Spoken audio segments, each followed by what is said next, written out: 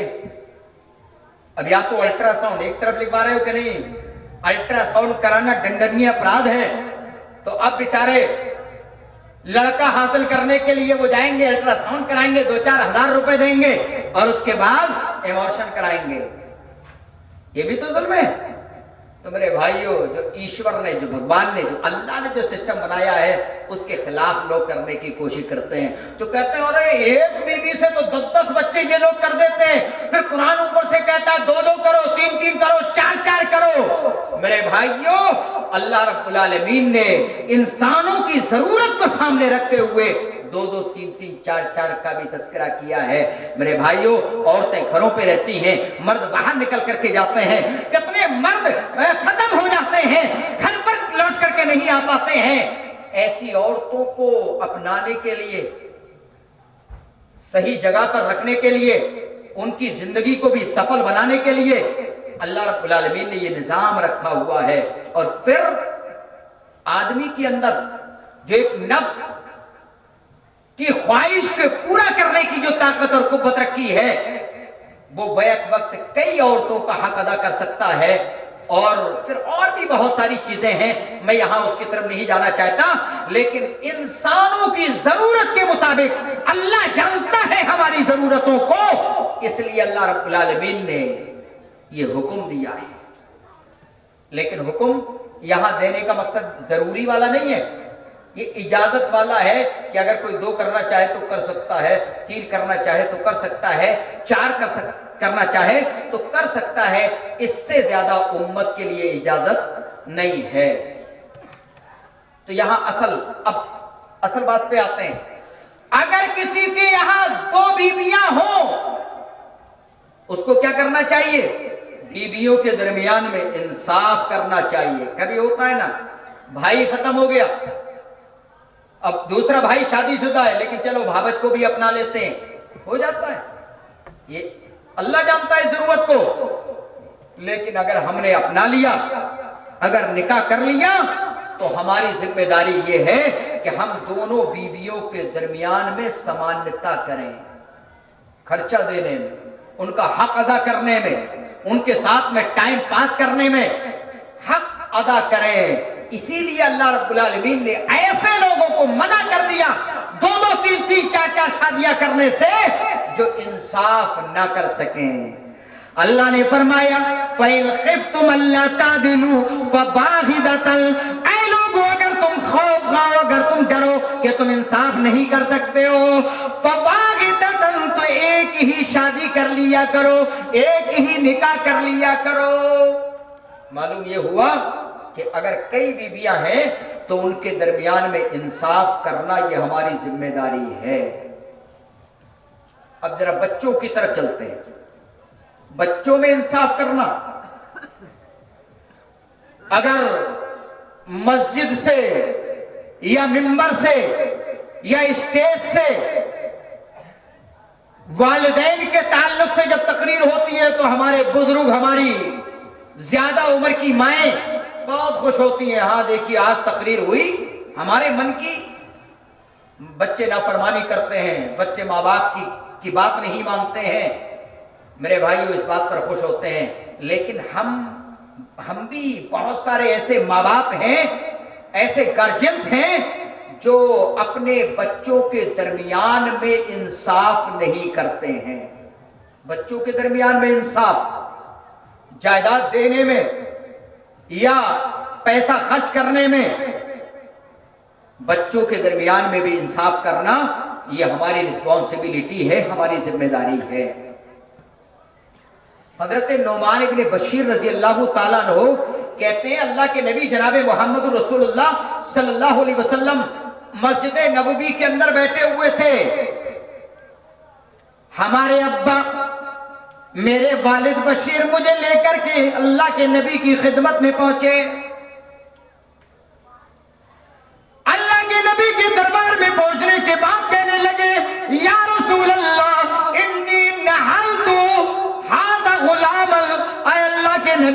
اپنے اس بیٹے کو ایک غلام ہبہ کرنے کا ارادہ بنایا ہے، یا میں نے اپنے اس لڑکے کو ایک غلام ہبہ کیا ہے، غلام دیا ہے۔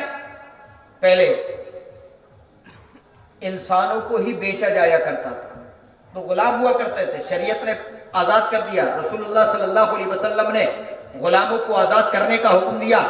بہرحال اس وقت غلاموں کا چلن تھا، ایک غلام اپنے بچے کی خدمت کے لیے لے کر کے آئے، کہنے لگے یا رسول اللہ انی نحلت ابنی ھذا غلاما، اے اللہ کے نبی میں نے اپنے اس لڑکے کو یعنی نعمان کو ایک غلام ہبہ کیا ہے، غلام عطا کیا ہے، اے اللہ کے نبی ایک غلام عطا کیا ہے، ایک غلام میں نے ان کو گفٹ کیا ہے۔ یا رسول اللہ آپ اس پر گواہ بن جائیے، آپ اس بات کی گواہی دے دیجئے، آپ اس بات کی تائید کر دیجئے۔ اللہ کے نبی جناب محمد رسول اللہ صلی اللہ علیہ وسلم نے پرشن کر دیا، آپ نے سوال کر دیا، اے بشیر ذرا یہ بتاؤ آپ کلو ولدی کا نحلتا، اے بشیر کیا تم نے اپنے تمام لڑکوں کو، اپنے تمام بچوں کو یہ غلام عطا کیا ہے؟ کہنے لگے اللہ نہیں، اے اللہ کے رسول میں نے تمام کو نہیں دیا ہے بلکہ اپنی اسی لڑکے کو دیا ہے۔